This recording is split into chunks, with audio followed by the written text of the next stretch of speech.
Hey guys, so I'm here to do the rundown on Chapter 6. Chapter 6 is called One of the Missing, a Tale from the Summer of 58. So it starts off by saying that not all of the bodies have been found. And basically that means because in the previous 5 chapters, the bodies that they've talked about as being the victims of the person unknown or thing unknown to the community, all of the bodies have been severely mutilated. One of the guys fished out an arm. One of the kids poked a stick into the sewer line only to have a head float up and stare at him. So all of the bodies that have been recovered so far have been mutilated, but by saying not all of them have been found is just kind of showing that there's a lot more missing out there, that the ones that have been found aren't the only victims.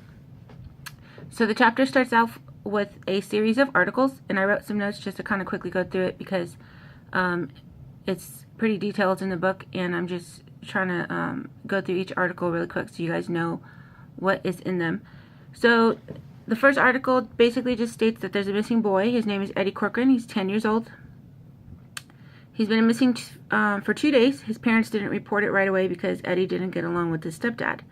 The townsfolk are becoming afraid of a possible killer on the loose, but the chief tells the kids that runaways happen all of the time and not to worry.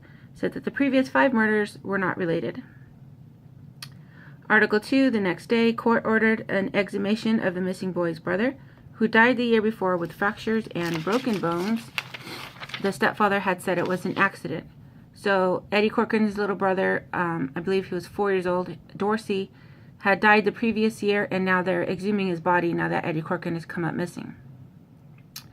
Article 3, 2 days later, the stepdad is arrested for the death of the missing boy's brother. Medical examiner says he was badly beaten and had many fractures consistent with the beating from a hammer. Article 4, the next day, an interview with Edward's teacher says he often came to school with bruises. She tried to report it to the principal but was told to hush up. Edward's mom denies that the stepfather had abused either one of her boys. So, little Edward is still missing, and Dorsey has now been officially called a murder, and the father is arrested. Now the teacher's coming forward. Article 5, 3 days later, a preschool teacher comes forward saying that Dorsey, this is the missing boy's dead brother, came to school the week before his death with swelled up fingers. Said his stepdad pulled his fingers back for ruining his mom's freshly waxed floors. The stepfather is denying all accusations. Article 6, a few days later, the stepfather, Macklin, is being questioned in the other children's death. As we know, the chief of police does not want to cause alarm to the community, so if he can probably push these deaths off onto somebody else and make the community feel safe again, that is what they're looking for. They're looking for a scapegoat. Article 7, a few weeks later, Macklin is charged with only the dead son's murder, Dorsey, and not his missing son. Article 8, a few weeks after that, Macklin confesses on the stand that he killed his stepson for climbing on his ladder. Says a rage came over him and he hit him over and over in the head with a hammer.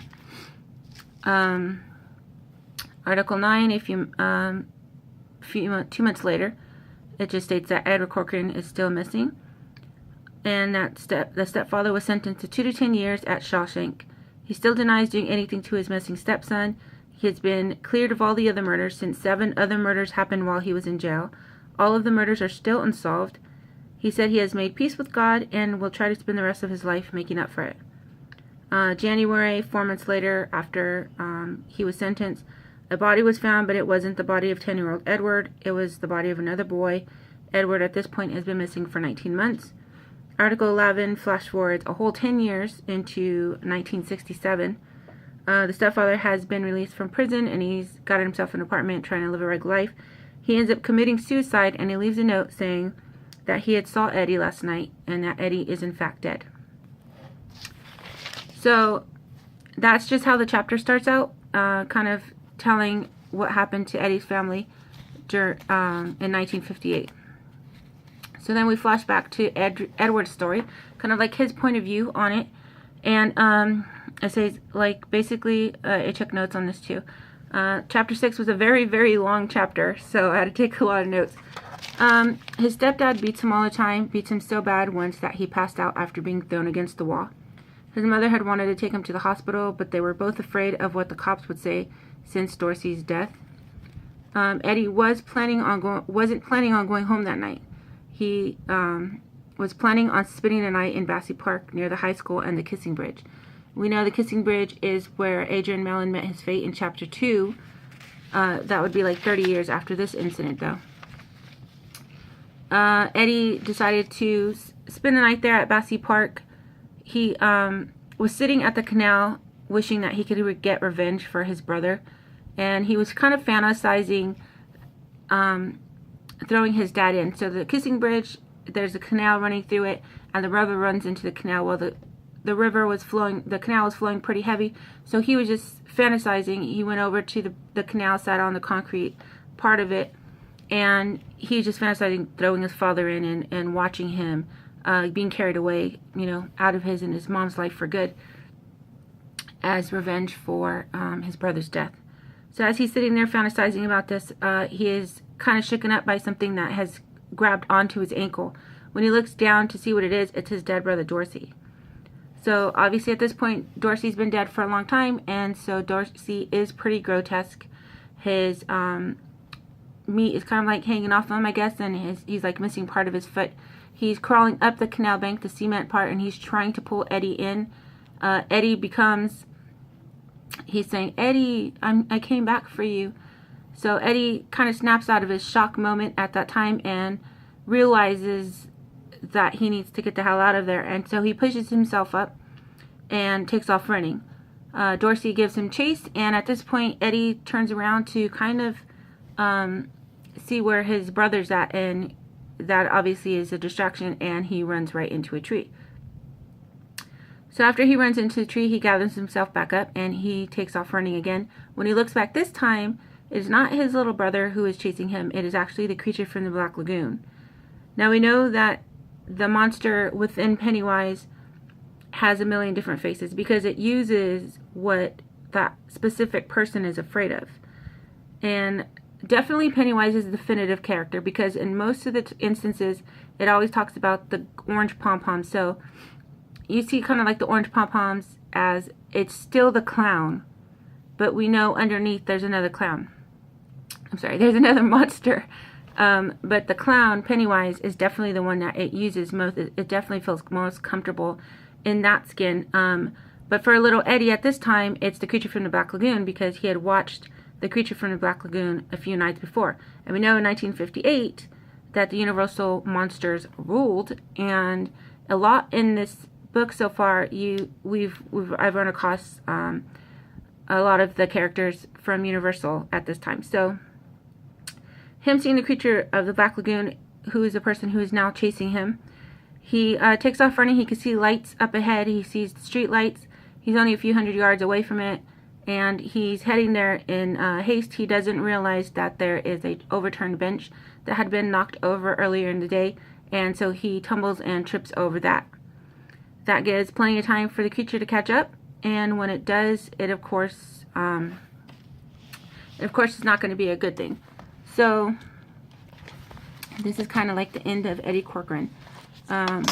He looked behind him and saw the creature bearing down, its white, poached eyes glittering, its scales dripping slime the color of seaweed, the gills up and down its bulging neck, and cheeks opening and closing. "Ugh," Eddie croaked. It seemed to be the only noise he could make. He crawled now, fingers hooking deep into the turf. His tongue hung out. And the second before the creature's fish-smelling, horny hands closed around his throat, a comforting thought came to him. This is a dream. It has to be. There's no real creature. There's no real Black Lagoon. And even if there was, that was in South America or Florida or Everglades or something like that. This is only a dream, and I'll wake up in my bed, or maybe the leaves under the bandstand, and He stared into its glowing white eyes. He felt the webs between its fingers pressing against his throat like constricting bands of living seaweed. "You're not real," Eddie choked, but clouds of grayness were closing in now, and he realized faintly that it was real enough, this creature. It was, after all, killing him.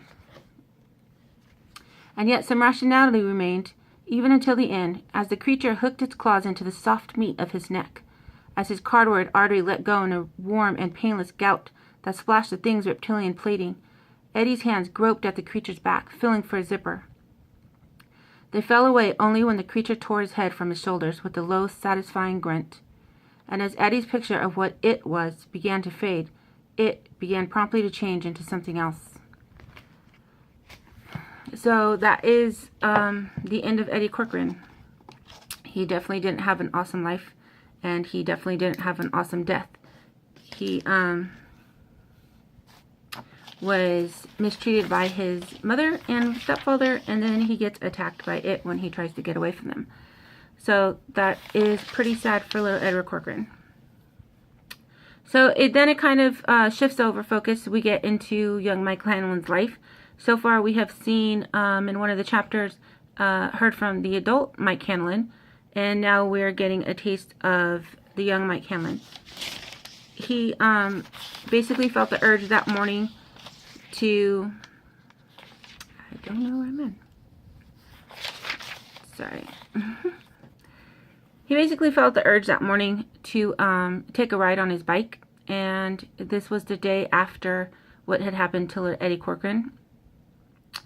And he gets on his bike and he just takes off riding. He ends up in Bassett Park. He feels like he's been pulled there. And when he finds, he goes up to the park and he finds this pocket knife with the initials EC in it. He sees the overturned bench and he writes it. And as he's walking along, he sees this groove start forming in the grass, as if something has been pulled along the way, causing the grooves to flatten.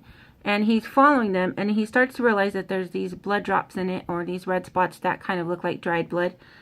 But he just keeps on following. So as he's following it, he's kind of reminded of an incident that happened to him that spring, but he quickly tries to wash it away. He doesn't want to think about it. And this is the summer, so this is a few months after whatever happened to him in spring happened. And he's just continuing along following this thing, which is leading him towards the canal. A seagull comes flying out and screeches, which kind of sends him flashback into the full memory of what happened in the spring.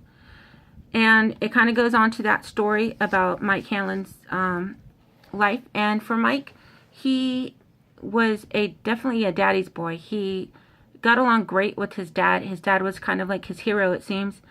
And his dad was a farmer. His dad had a farm close to the Henry Bowers farm. And of course, we know Henry Bowers and his family was racist and would constantly antagonize Mike Hanlon's family for just the color of their skin. So Mike's dad used to like to share a lot of history with Mike, a lot of the town's history, and he would often leave Mike notes and let him know, instead of chores, he would leave a note saying, go explore this place. And then Mike would come home, go explore it, and then come home, and they would both sit around and talk about it. Well, on this one specific day, Mike found a note that said, instead of chores, go explore the kitchen ironworks area, which is in one of the chapters that talked about too of the history of Derry. In 1906, during the Easter hunt, they had the kitchen ironworks had exploded, killing a lot of children and a lot of people who were there to celebrate that day. So Mike knew about the Kitchener Ironworks explosion, and he still decided to go anyways, and he took off on his bike and went to go explore. It seemed like a long, treacherous ride, but he eventually got there. His dad had asked him to bring him a souvenir. So basically, it's kind of like described as like these remnants of building, you know, this like big cement blocks here and like equipment here and gears and stuff like that, metal pieces. And so Mike finds this little gear, puts it in his pocket. That's his souvenir for his dad. And he kind of starts getting creeped out because he remembers, you know, a lot of people died there. And so he starts thinking, well, what if I find, you know, bones or a skull or something? What if all the body parts haven't been found? And as he's digging in all these things, that he's going to find something. So he gets creeped out and he decides just to leave. You know, he gets up, gets ready to leave. He's got his dad's souvenir. He had already walked around, so plenty for them to talk about. And as he's leaving, he sees the cellar hold. And the only thing the dad had said in the note was, do not go near the cellar hold. So, of course, being 11 years old, you're going to go look into the cellar hold. Like, what's the big deal? You know, my dad told me to stay away from that. I'm going to go explore it. So he walks towards the cellar hold, and there's kind of all these indentations kind of in different places where, like, there's been, like, little cave-ins and stuff. But he still crawls his way towards there. And as he's Making his way there, it's kind of described as he looks into the cellar hold and he sees this giant bird. So it's like 6-7 feet tall and got like a wingspan of like 10 feet. So it's a huge bird. And like I said before, the creature kind of takes off what you fear, and Mike had watched a movie with his dad regarding a giant bird. And so for him, he sees this giant bird. And the giant bird raises itself out of the cellar hold and begins to give chase on to Mike. Mike's running away. He wants to get away from this bird. He sees a smokestack that he wants to try to hide in, but the bird ends up coming down and ripping its talons into Mike, and he starts bleeding. When Mike fights his way off, it wants to carry him away, but it's unable to. Mike is still fighting, trying to get away. He makes his way finally to the smokestack, and he doesn't feel that the bird can make his way in there, but it actually squeezes its way in there. At this point, Mike feels like he's going to be attacked to death by this bird, and he starts feeling around, and he finds these broken tiles. Well, he starts just blindly swinging, trying to get this thing away. Get away from me, I'll kill you, get away from me. And the bird retreats. So as the bird retreats, Mike peeks out to see where the bird's at, and he realizes that he had gouged the bird's eyeball out. And it's kind of explained here too that you kind of do see this rough in his chest of like where 3 oranges pom-poms would be. So still like the symbolization of Pennywise the dancing clown. But this bird is kind of like pacing back and forth now. So Mike goes back and retreats. The bird decides to try to attack him again. And Mike starts chucking tiles at him. And so the bird once again pulls back.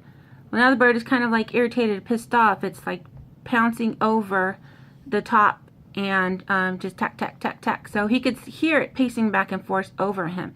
It's trying to decide what it needs to do. And so Mike just waits it out, and after a while he hears it fly away. Now he finally decides to peek out, and when he does, the bird is in fact gone. He runs home, gets on his bike, just takes off home. When he gets back, he's pretty torn up, told his dad he took a nasty fall, gives his dad the souvenir, and he just never talks about it again. Now we're back here 2 months later, and that was in the spring. This is in the summer, and he's following these grooves over to the canal. Once he gets to the canal, he kind of gets this eerie feeling over him, like something is definitely watching him. He pulls the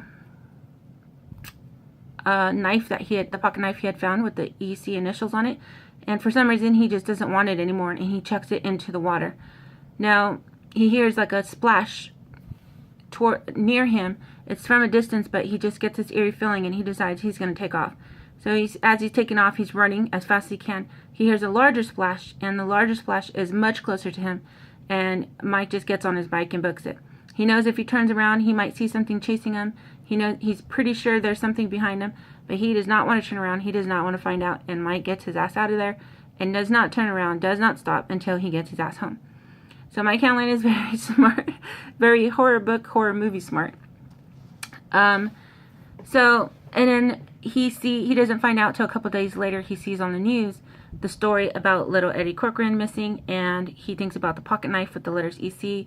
He thinks about the grooves in the grass with the dried blood, and he definitely feels that whatever happened to Eddie Corcoran, that is where it happened at. And that's how chapter 6 ends. So we get a little bit of taste of what one of the other children must have gone through, one of the other ones besides the Losers Club. Definitely one of the victims, and we get a little taste into Mike Hanlon, young Mike Hanlon, and that's all chapter 6 has to hold. So if any of you guys have any questions, or you need me to look in the book to find something for you, just let me know in the comments, and I'll check that out for you. And yeah, until chapter 7, guys. All right, bye.